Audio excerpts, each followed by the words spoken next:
mais negamos um crime, mais a consciência nos obriga a pensar nele.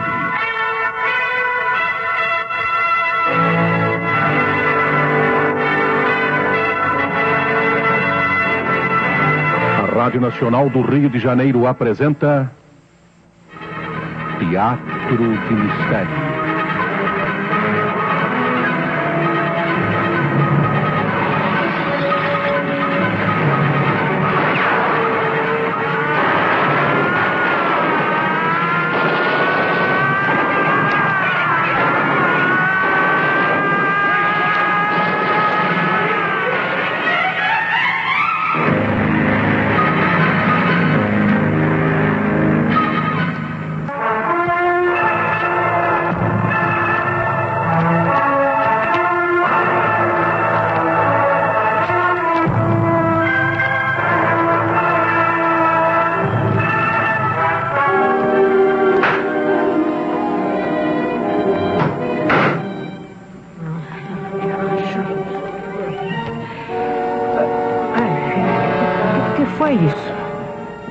Parecia um tiro. Doutor Martins? Doutor Martins? O patrão não responde? Vai ver que eu estava sonhando. 11h30. Vou voltar para a cama.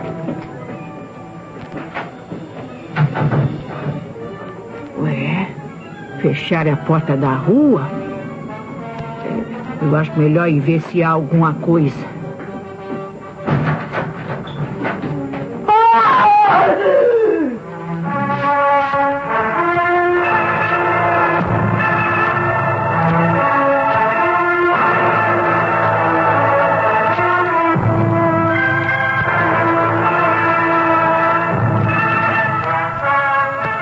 O Teatro de Mistério tem hoje em cartaz a peça original de Hélio do Soveral, Pistas Falsas. Os fatos e personagens desta história são fictícios. Qualquer semelhança com casos ou pessoas reais terá sido coincidência.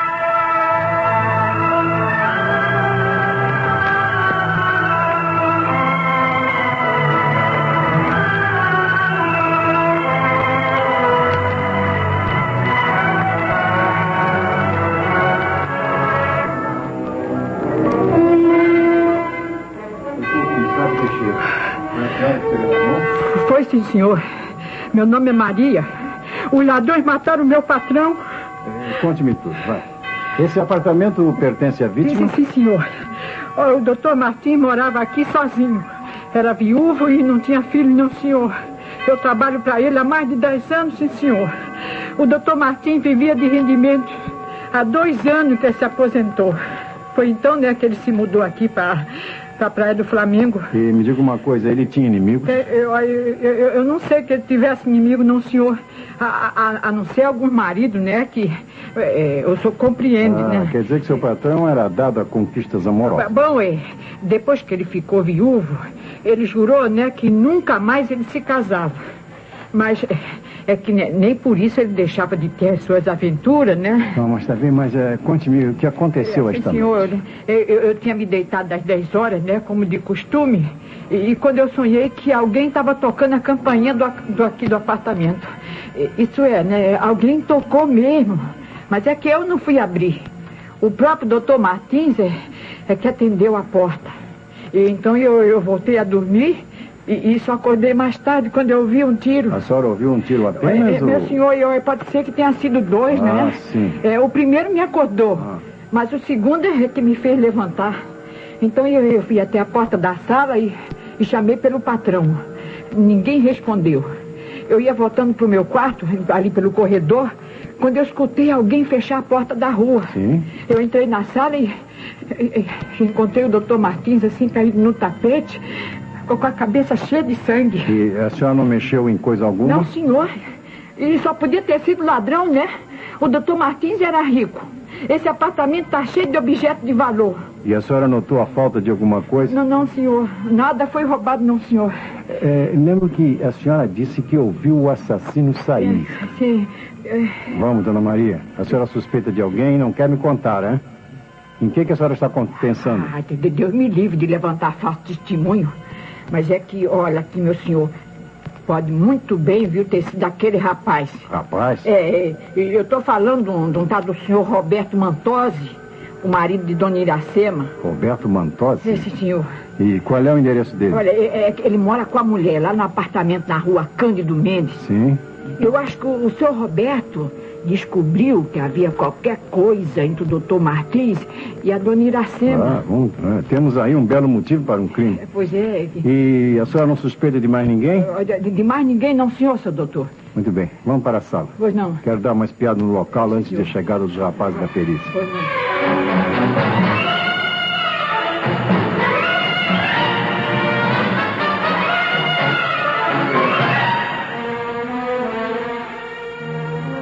Sabemos disso. O crime ocorreu às 11h30, há 45 minutos, portanto. Aparentemente foram disparados 2 tiros. Sim, senhor. Uma bala pegou no peito, a outra no meio da testa. Coitado. O primeiro tiro foi o que atingiu a vítima no coração, a queima-roupa. Repare, manchas de pólvora na gola do roupão. Coitado. Dr. Martins estava de pé, enfrentando seu agressor, e quando caiu, o assassino inclinou-se e disparou-lhe outro tiro na cabeça. Seu doutor, o senhor acha que... Pelo jeito, a pistola é de pequeno calibre. Mas não há sinais de arma.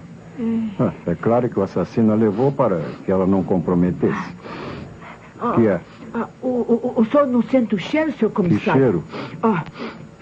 Aqui, o roubo do patrão está ensopado de perfume. Cheiro? Sim, é um perfume doce, suave. Olha ali, Maria, sobre a mesa. Há 2 copos de cristal. Um é diferente do outro. E os 2 estão vazios. Não toque, Maria, não toque. Desculpe. Devem ter impressões digitais. Ai, meu Deus do céu. Coitadinho do doutor Martinho. Dona Maria, esses copos pertencem ao apartamento, hã? Esse copo aqui eu conheço, sim, senhor. É do jogo de cristal. Mas o outro... O que é que tem o outro? O outro eu não conheço, não, senhor.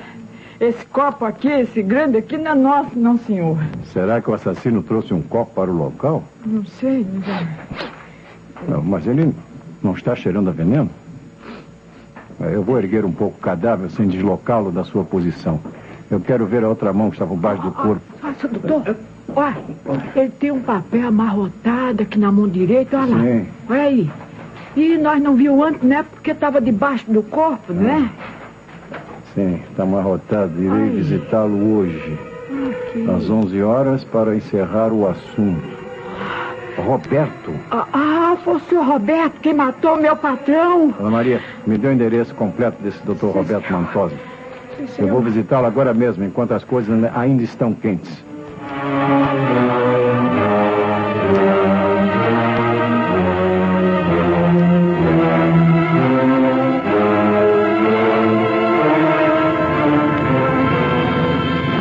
A senhora é Dona Iracema? Sim, senhor. Aconteceu alguma coisa? Sim, um acidente. O doutor Edmundo Martins está morto. Não é possível. Edmundo. Estou vendo que a notícia lhe causou um grande choque. Sim, o doutor Martins era nosso amigo. Ele foi patrão do meu marido. Como é que ele... Bem, para lhe dizer a verdade, ele foi assassinado. Assassinado? Sim. Mas quem o matou? Ainda não apanhamos o homem.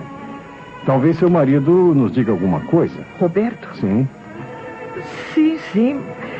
Mas será que... meu Deus, que desgraça, que desgraça. Boa noite. Boa noite, senhor Roberto. Eu sou o comissário Teixeira. É verdade que alguém liquidou o velho Martins? Sim. Ótimo. Assim ele aprendeu a não se meter com as mulheres dos outros. Senhor Roberto, eu receio que o senhor esteja muito comprometido no crime. Para dizer a verdade, o senhor é o nosso único suspeito. Suspeito? Eu? Sim.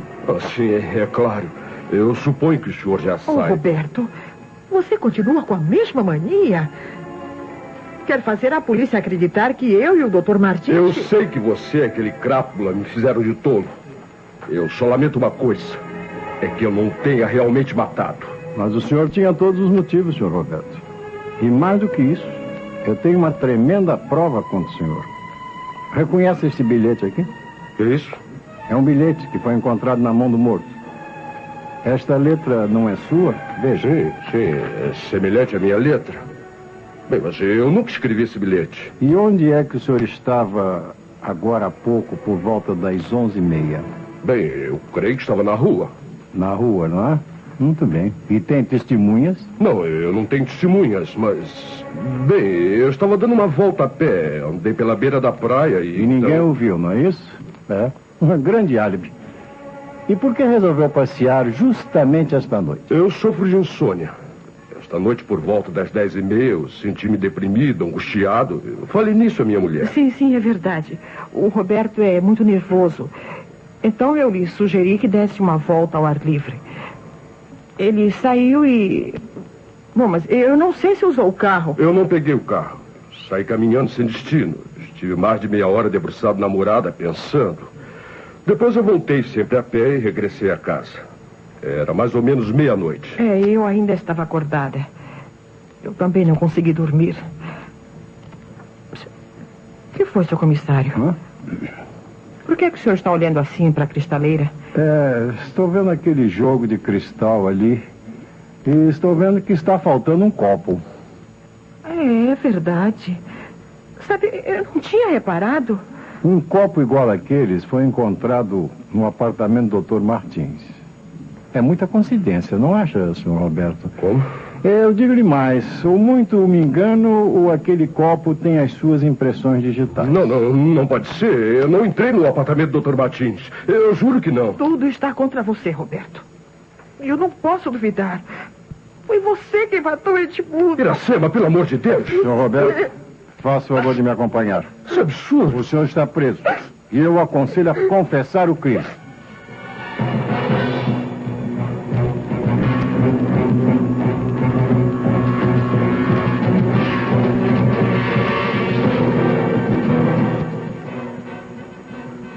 Bom, então a senhora viu um automóvel? Bem, eu estava na janela, aqui ao lado do apartamento do Dr. Martins.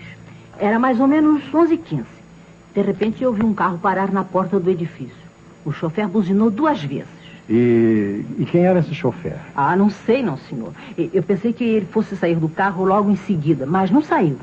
Fiquei uns 5 minutos olhando e, como não apareceu ninguém, voltei de novo para dentro. A senhora disse que o chofer buzinou 2 vezes? Era como se estivesse chamando alguém. Se não era para avisar ninguém, o homem devia estar louco. Tocou a buzina sem necessidade. E diga uma coisa, era um carro pequeno? Sim, senhor. Eu não precisei ver o número para reconhecê-lo. Era o automóvel daquele amigo do Dr. Martins, o senhor Roberto Mantossi. Tudo se encaixa. O diabo é que a senhora não viu o chofer. Podia ser o próprio senhor Roberto. Apenas ele e a esposa dirigiam um carrinho. A senhora também conhece a esposa dele? Demais. De vez em quando ela costumava visitar o meu vizinho. Eram muito amigos. Quer dizer então que a senhora suspeita do senhor Roberto? Só podia ter sido ele, não é? Ainda para mais, o senhor disse que foi encontrado um bilhete. O Dr. Martins não recebia outras visitas assim com regularidade, não? Às vezes aparecia uma senhora ou outra. Sabe como é, né? Mas a governante pode falar melhor do que eu. A governante ainda está muito abalada. Quem sabe talvez a senhora... Bem, eu posso lhe citar outra moça que também andava de amores com o Dr. Martins. Sim, quem é? É uma vedete de teatro, chama-se Selminha.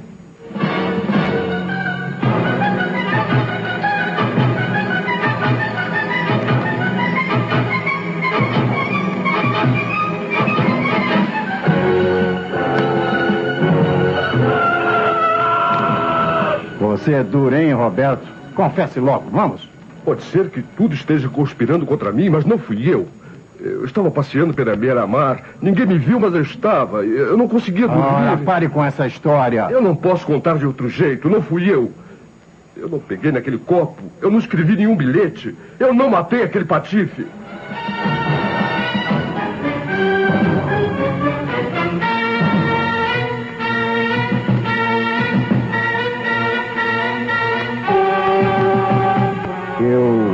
prazer de falar com a atriz Selma Albany? Oh, sim. Deve ser coisa muito séria para me acordarem de madrugada. São 10 horas da manhã. Ah, mas para mim é madrugada. Mas o que aconteceu? Disseram-me que a senhorita era íntima do Dr. Edmundo Martins? Oh, sim, eu o conheço. Aliás, ele me deu um colar de pérolas muito bacana. É uma boa praça. O que foi que houve com ele? Morreu. Não me diga. Forte daquele jeito? Mas morreu de quê? Assassinado. Oh, então o senhor pensa que eu... Me dê seu telefone. Eu quero falar com meu advogado. Não digo mais nada. O Dr. Martins foi morto a tiros na noite passada em seu apartamento. E ele estava perfumadíssimo. Parecia esperar uma visita feminina. Eu não estive lá. Desde quinta-feira que não vejo. E onde é que a senhora estava, então? Bom, não tive teatro porque ontem foi segunda-feira. A turma e eu fomos dançar um pouco no Calypso. E ficamos até as 3h30. Aí eu dei para trás num sujeitinho chamado Nico e me despedi. Eu voltei sozinha para casa de táxi. Quer dizer, então, que entre as 11 e a meia-noite estava nessa boate? Mas é claro. Isto é, chegamos à meia-noite. Antes disso, eu estava aqui em casa me vestindo. A minha camareira pode atestar isso. Mas que coisa, hein? Logo o velho Martins. Ora, eu não sei se o senhor sabe que ele era um dos 5 que queriam casar comigo.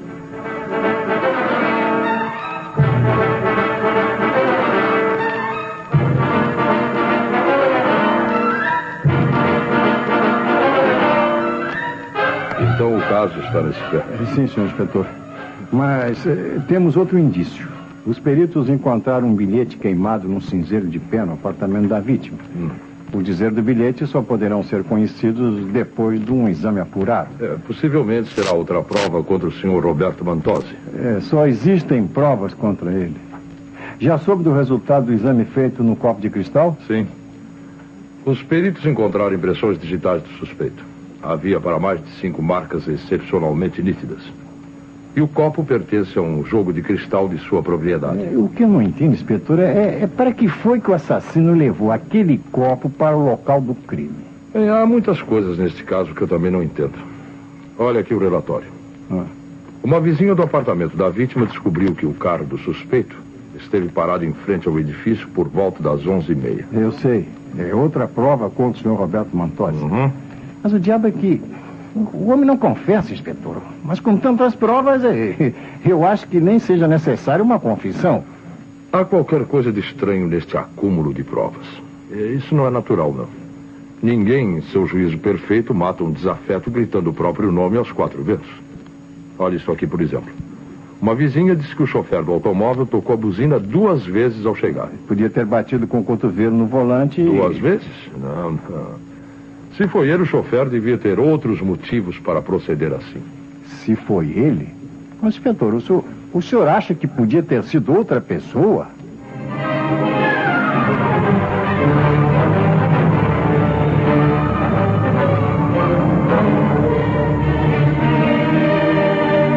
Tem muitas queixas das autoridades do distrito? É por isso, inspetor. Eles cumpriram o dever. Mas realmente eu não passei uma noite muito agradável. O senhor sabe que temos várias provas contra o senhor? Eu sei, mas não posso explicar. Será que eu sou doido? Será que eu sofro de amnésia? Deve haver outra explicação. Aliás, eu tenho uma boa notícia para lhe dar. Entre tantas provas terríveis, encontramos uma que falhou. Sim? Qual? O bilhete que o cadáver tinha na mão. Os peritos chegaram à conclusão de que aquele bilhete foi colocado na mão do morto depois do assassinato. E os grafólogos duvidam que a letra seja sua. Não é minha letra. Parece, mas não é. Eu diria que alguém forjou aquele bilhete imitando a minha letra. Foi o que aconteceu. Alguém falsificou o bilhete escrevendo com a mão esquerda. O senhor não tem inimigos? Meu único inimigo era a própria vítima, doutor. O doutor Martins destruiu a felicidade do meu lar. Mas para que falar nisso? Ele não suicidou-se? Não se suicidou. O revólver desapareceu e o ângulo dos tiros... Esse escândalo acabará por me desonrar completamente. Bem, eu não falo por mim, doutor, mas pelo meu filho. O senhor tem um filho? Meu filho tem 19 anos e não mora comigo. Vive com os avós em Santa Teresa. Ele, Jurandir, não perdoava o procedimento de Iracema. Deixou-nos para morar com os avós paternos que o adoram. É um belo rapaz e eu me orgulho dele. Jurandir Santa Teresa. Pois não. Está aí um advogado com uma ordem de habeas corpus para o senhor Roberto Mantosi. Veio trazido pelo filho dele. Mande-o entrar, comissário. Eu estava à espera dele. Pois não.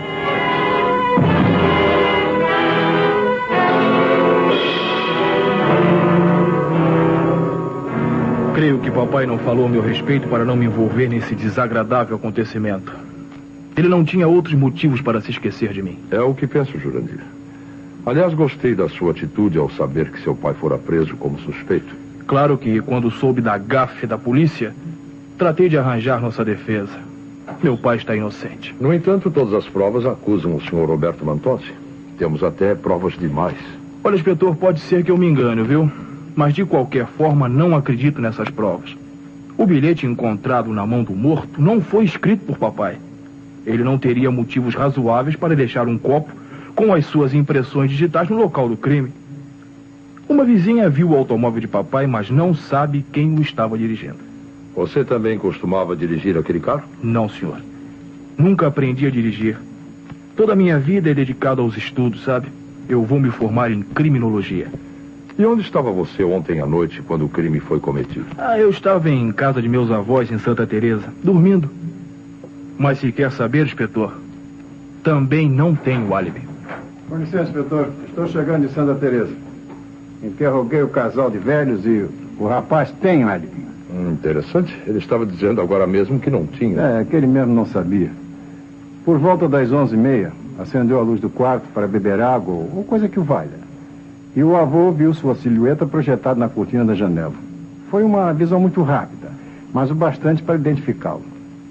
Não há dúvida que às 11h30 o rapaz estava lá, não é? Agora eu me lembro. Levantei-me de noite para ver uns desenhos na prancheta. Naturalmente, meu avô me viu curvado sobre os papéis. Desenhos? Você também é desenhista? Sim, senhor. Eu trabalho para uma revista à noite. Meu pai ganha pouco, sabe? E não pode me custear os estudos. Por quê, hein? O senhor não gosta de desenhistas? Não, não é isso, rapaz. Eu não gosto de assassinos.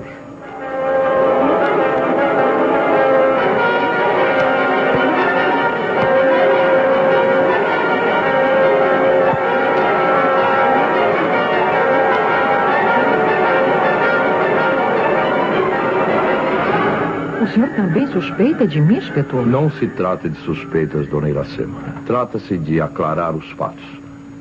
Repito-lhe a minha pergunta. Onde foi a senhora ontem à noite? Por que marcou uma entrevista com o Dr. Martins em seu apartamento? Eu não marquei encontro com ninguém. Eu não saí de casa durante a ausência de Roberto. Então, o que é que a senhora está escondendo? Bom, inspetor, afinal de contas, ele é meu marido. Mas se o senhor quer saber da verdade, saiba que ele saiu no carro, sim, senhor. Ele não foi passear pela beira da praia, como afirmou, não. Ele saiu no carro que eu vi. Ouviu o quê? Eu vi o Roberto entrar na garagem e sair com o automóvel. Ele só voltou depois da meia-noite. Eu não falei antes para não comprometê-lo ainda mais. Como sabe que era seu marido? Não, só podia ter sido ele. Quando eu lhe sugeri que saísse para dar uma volta, ele fechou a porta e se afastou. Pouco depois, ouvi o carro sair da garagem. Poderia ser outra pessoa? Um bom advogado diria que a senhora está querendo complicar um homem com quem se casou, mas a quem jamais demonstrou amar. Por que marcou uma entrevista com a vítima? Mas eu não marquei entrevista com ninguém. O senhor não tem provas, inspetor? Tenho, sim.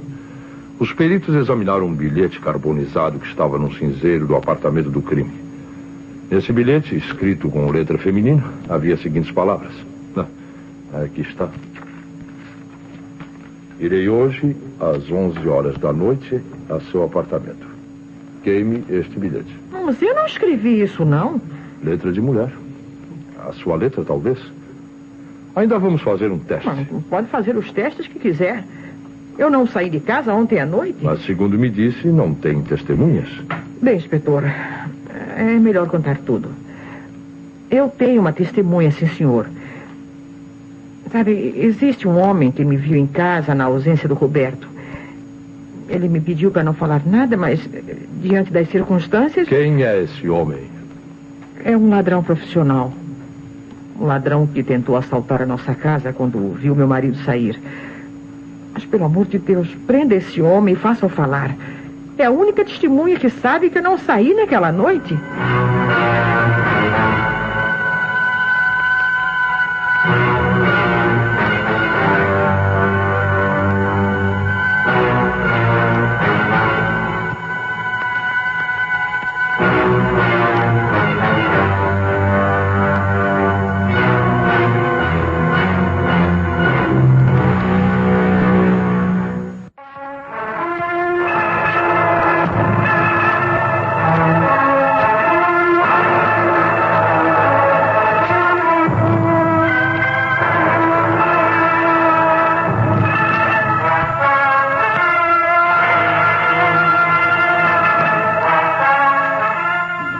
A Rádio Nacional do Rio de Janeiro está apresentando no Teatro de Mistério a peça de Hélio do Soveral, Pistas Falsas.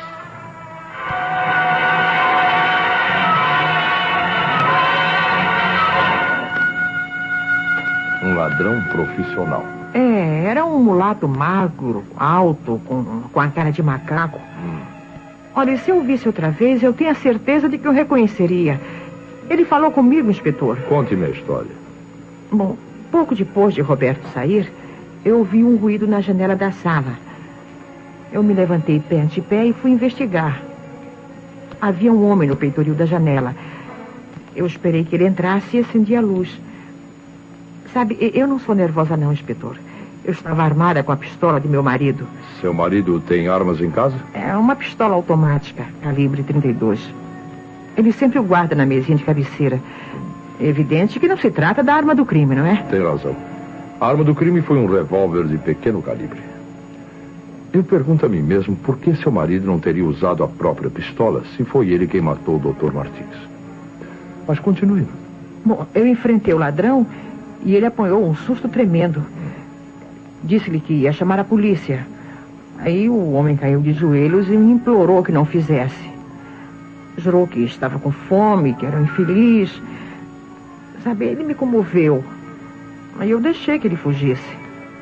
Mas antes de partir, porém, ele me pediu que não me denunciasse. E foi por isso que eu me calei. Bom, se esse ladrão existe, tem que ser encontrado. Ele representa a sua única testemunha.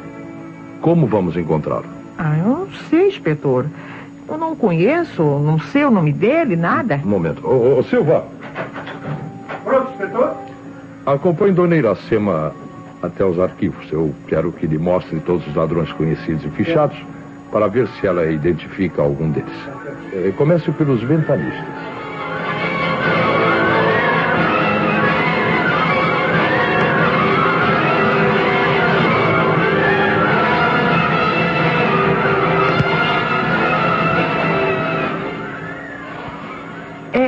Ele, sim, eu tenho certeza. Olha, a mesma cara, o mesmo olhar. É ele, inspetor, é esse aqui. Deixa eu ver.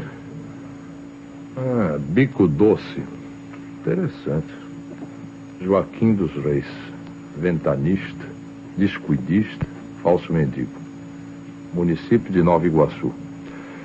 Conheço de nome. Há muito tempo que ele não trabalha. Eu pensei que o Bico Doce tivesse regenerado. Foi ele, sim, inspetor. Graças a Deus consegui encontrá-lo. Calma. A senhora indicou esse homem, mas nós ainda não obtivemos a confissão dele. Onde estará agora o Bico Doce? Eu vou mandar dar uma batida pelos pontos onde o Bico Doce costumava aparecer. Se não me engano, o Justino Dedo Duro deve manjar esse pinta brava. Com licença, inspetor. Eu trago uma novidade. Boa tarde, dona Iracema. Boa tarde, senhor comissário. Eu não sei se devo, mas... Dona Iracema, a senhora conhece esse revólver? Onde foi que o encontrou? Estava numa lata de lixo nos fundos da sua casa. É um revólver francês de pequeno calibre, cabo de madrepérola. E o mais interessante é que tem as duas séries de impressões digitais. Uma do seu marido e outra da senhora. Esse revólver me pertence. Alguém o roubou do meu armário, com certeza. Hoje de manhã, quando fui procurá-lo, não encontrei. Certamente foi Roberto. Só podia ter sido ele. Mais uma prova contra seu marido, dona Iracema. Ou contra a senhora, se a história do ladrão não for verdadeira. Foi essa a arma do crime? Foi sim, senhor inspetor. Os peritos que examinaram as balas encontraram todos os pontos de referência no cano do revólver. As 2 balas fatais foram disparadas por esta arma. Se Dona Iracema tem um álibi, não há a menor dúvida que foi o marido do assassino. É o que parece. No entanto, não sei não. Mas estou achando que são provas demais.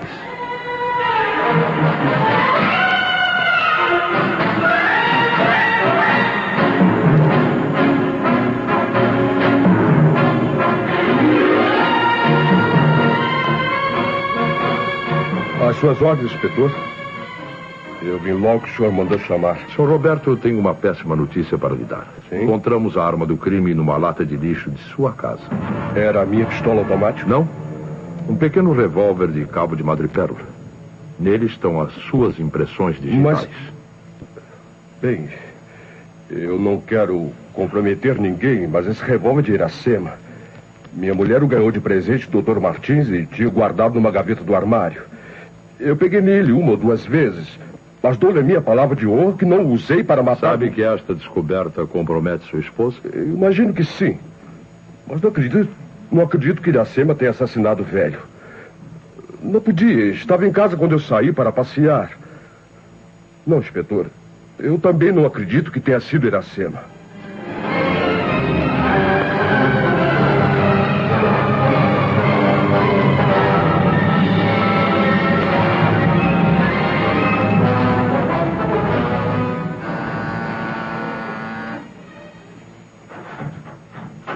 Sou eu, pai. Posso entrar? Eu vi quando a mamãe saiu e... Entre, Jurandir. O que é que você quer na casa de um assassino? Então você é o único que tem certeza disso. Papai, alguém armou um complô contra o senhor. Está mais do que claro. A própria polícia sabe disso. O inspetor sabe que não pode acusá-lo com provas tão frágeis. Não são tão frágeis assim, meu filho. O copo, o bilhete, o automóvel... São provas forjadas, papai. Ninguém pode acreditar que o senhor, se quisesse matar o velho, deixasse atrás de si tantos indícios comprometedores. Mesmo que não encontrem o verdadeiro assassino, garanto-lhe que o senhor será absolvido. Eu espero que sim. Realmente, pensando bem, eu confio no senhor, meu pai. Eu confio no senhor. E quero que o senhor confie em mim. Eu sempre tive jeito para detetive, sabe, papai?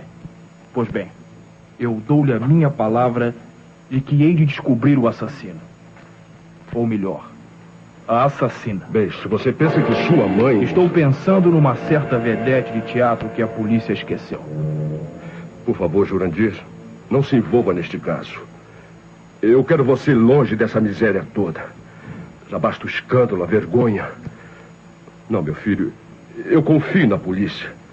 Mais tarde ou mais cedo eu serei reabilitado. Bom, o senhor me desculpe, mas pela primeira vez na vida eu vou desobedecer. Meu filho, não quero que o senhor sofra por um crime que não cometeu. Eu vou procurar Selminha. Foi ela quem matou o velho.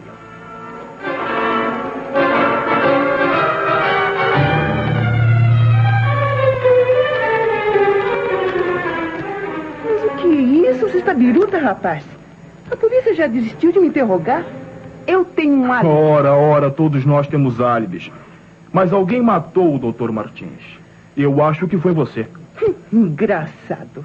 Seu pai vai para o xadrez e você quer atirar a culpa para cima de um Cristo qualquer. Ah, não, mas comigo não. O Dr. Martins ia se casar com você, não é? E daí? E de repente mudou de ideia. Descobriu que você não tem emenda. Ah, conversa. O velho se guiava muito por mim. Eu é que nunca pensei em me casar com ele. Aliás, depois que ele me oferecia os presentes, era sempre eu quem lhe dava o fora. E ele aprendeu a odiá-la. Até que naquela noite ameaçou-a. Não foi? Então você puxou o revólver e... Mas que revólver? Eu nunca tive faca nem revólver. Eu só tenho unhas e dente. Olha aqui, você é um menino bonzinho. Eu tenho pena de você, sabe? Por isso você está desculpado. Mas olha aqui, queridinho, não fui eu quem matou o velho. Palavra que não fui eu. Ai, meu Deus, se não foi você... Pois é, queridinho, se não fui eu, só podia ter sido ele.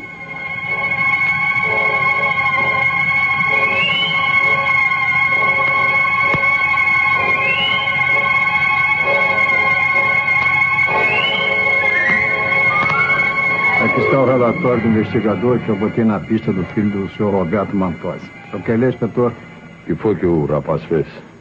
Bem, ele está bancando detetive. Foi seguido até o apartamento de Selminha Albany. Aí teve uma longa conversa com a vedete. Será que eles se entendem? A camareira de Selminha garante que a patroa não tinha intimidade com o rapaz. Quer saber, na minha opinião, ele está ansioso por livrar o pai de suspeitas. É o que parece. Ele adora o pai. O senhor Roberto Mantosi também é outro dedicado ao filho. Ele me pediu várias vezes para que o mantivesse afastado das investigações. Ah, sim? Mas nós não temos motivos para suspeitar do rapaz. Ele tem um álibi, não é verdade? Não tem, sim, senhor. Ele foi visto pelo avô em Santa Teresa às 11h30 da noite. Acendeu a luz do quarto e... O rapaz não poderia estar em 2 lugares ao mesmo tempo. De mais a mais, aquele encontro marcado, aquele jovem ensopado de perfume... Eu partilho da mesma opinião, inspetor. O Dr. Martins estava à espera de uma senhora quando foi morto. Havia perfume por todo lado. Aliás, agora que nós falamos nisso... Lembrou-se de alguma coisa? Sim, aquele perfume exótico, macio.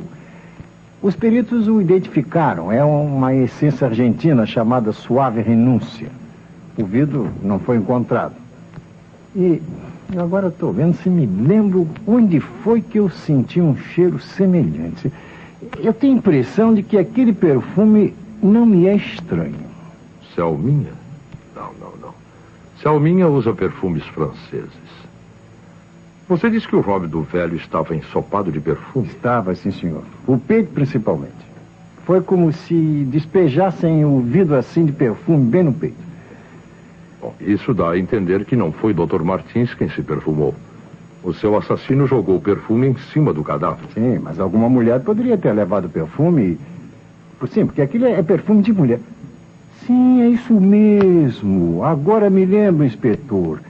Aquele é o perfume da mulher do senhor Roberto Mantosi. É o perfume de Dona Iracema.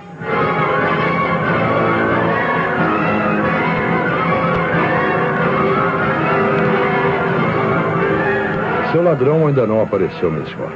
Em compensação, descobrimos que o Dr. Martins usava o mesmo perfume que a senhora. Suave Renúncia? Sim, eu realmente tinha um vidro desse perfume, mas não tenho mais. Desapareceu da minha penteadeira. Seu marido também o roubou, não é verdade? Bom, não afirmo que tenha sido ele. Só podia ser, não é?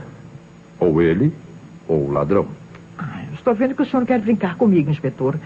Eu não matei ninguém. E a minha inocência será provada. O diabo é que não temos notícia do seu ladrão. Mas pode ser que ele apareça. Aliás, eu faço votos que a senhora não esteja mentindo. Mas eu não estou mentindo. Não fui eu, inspetor. Foi meu marido.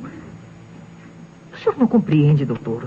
O Roberto tinha um motivo e a oportunidade. Temos todas as provas contra seu marido. No entanto, ainda falta alguma coisa.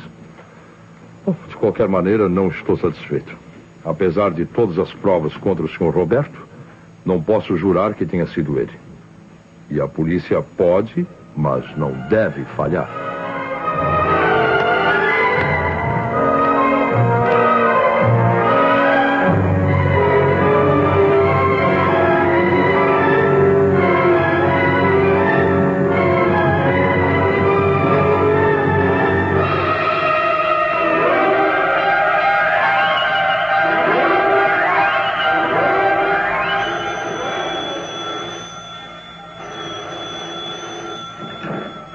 Alô? Pronto. Encontrou o ladrão? Em Nova Iguaçu? Na cadeia. Pois é. Preso na madrugada de anteontem, pouco depois de ter tentado assaltar a casa do Dr. Roberto. Bom, quer dizer que ele tentou realmente assaltar a casa? Está certo. Disse que conversou a dona e ela não chamou a polícia. Escapou pedindo que a mulher não o denunciasse. Foi depois disso que pegou o trem para Nova Iguaçu e caiu nos braços de 2 soldados. Ótimo. Tragam. Enquanto isso eu vou fazer um pequeno exercício, pois ando muito necessitado. Vou passear de automóvel com o verdadeiro assassino do Dr. Martins. Alô, inspetor? Que é isso, inspetor? Vai sair? Sim, Teixeira. Mas estou levando esta arma de maneira que não preciso de você. Prefiro ir sozinho. E o que é que o senhor vai fazer? Uma pequena diligência ambulante. Pois eu também sei, inspetor. Não foi a dona Iracema nem o marido dela. Quem foi, então? Está na cara. O assassino foi o Jurandir, o filho do senhor Roberto. E como é que você chegou a essa conclusão? Que o álibi do rapaz é falso. O álibi é perfeito. Hã? O rapaz estava em Santa Teresa quando o crime foi cometido. Não se esqueça de que um velho em cuja integridade acredito sem reservas viu a sua silhueta na cortina da janela. É isso que não cola, inspetor. Parece fita de cinema. A sombra de Jurandir, segundo disse o avô, estava imóvel. Ora, o rapaz é desenhista. Poderia muito bem ter recortado um boneco de cartão semelhante ao seu perfil e colocado assim com uma luz por trás. Muito trabalhoso e pouco verossímil. Se fosse assim, o rapaz estaria ausente. Então, quem acendeu e apagou a luz? Um mecanismo inventado por ele. Uma espécie de cortador de circuito elétrico. Depois do crime, ele destruiu o mecanismo e queimou o boneco. Mas ele garante, bem baratinado, eu acredito que ele vai confessar tudo, hein? Também acredito que confesse, Teixeira. Mas não foi ele. O verdadeiro assassino é outro. Não tenho provas decisivas contra ele, mas confio na psicologia. A psicologia não pode nem deve falhar. A minha, pelo menos, nunca falhou.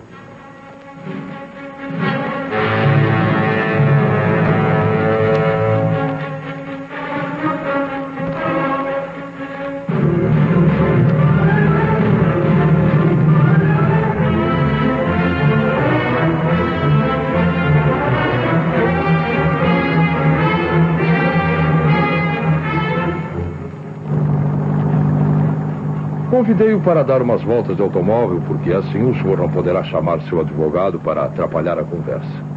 Assim ninguém o localizará para obrigar-me a soltá-lo outra vez.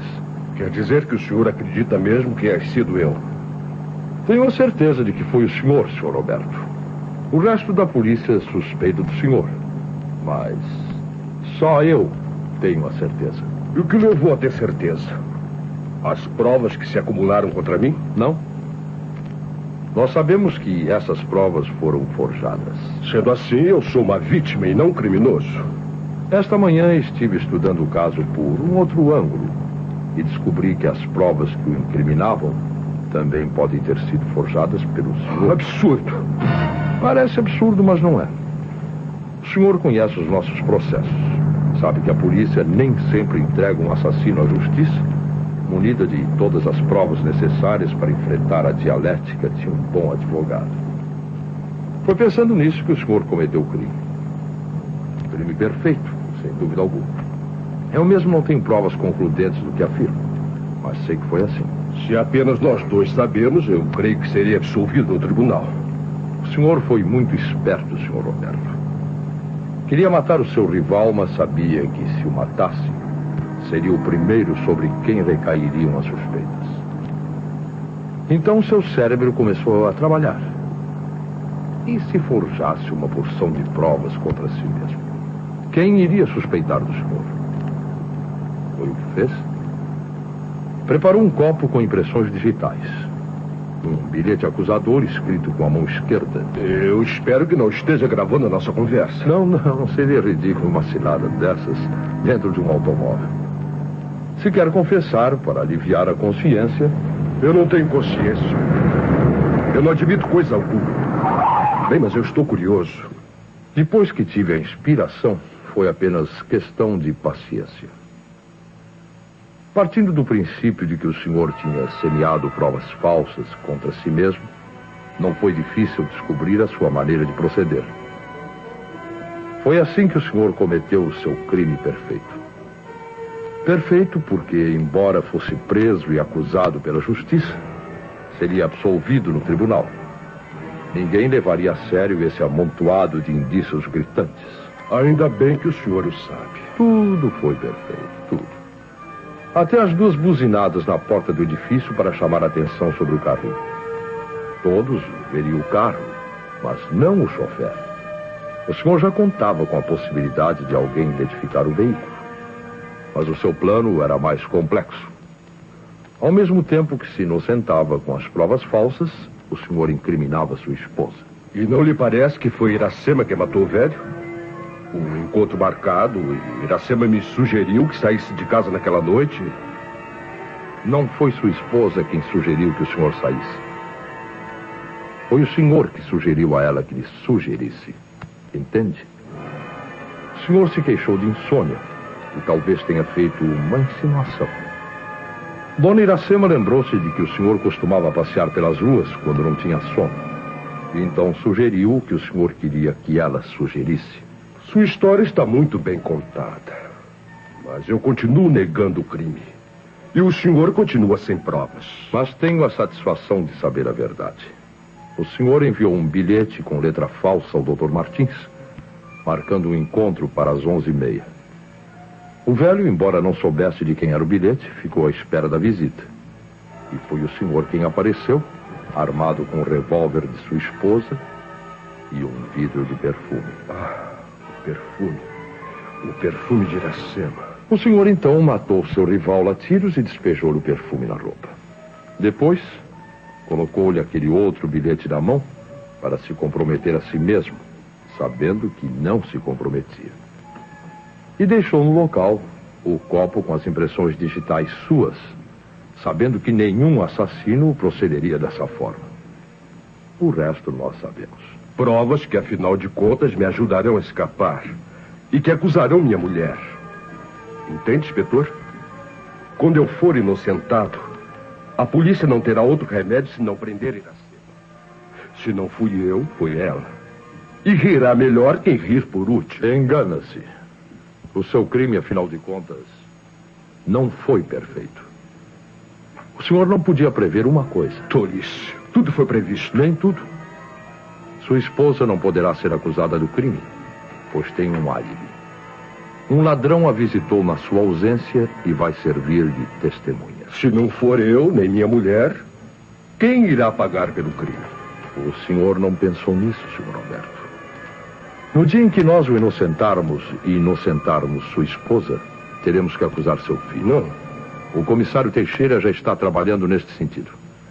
Seu filho irá pagar pelo crime que o senhor cometeu. Não. O Jurandir tem um álibi. Jurandir não podia... Às vezes é mais fácil inutilizar um álibi verdadeiro do que um falso. Jurandir podia ter forjado o álibi e morto o Dr. Martins, pelos mesmos motivos que o senhor.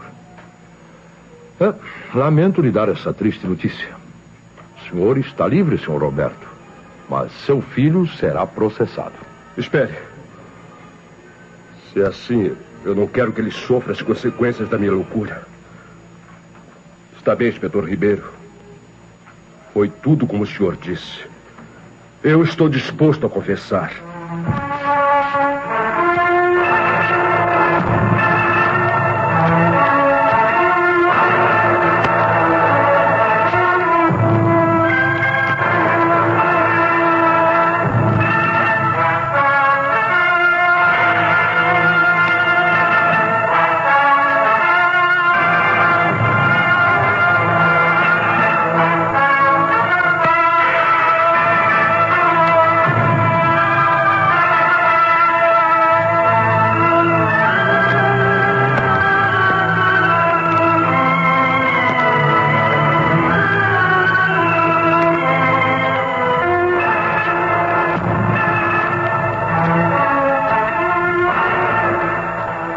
A Rádio Nacional do Rio de Janeiro acabou de apresentar no Teatro de Mistério a história de Hélio do Soveral, Pista Falsa.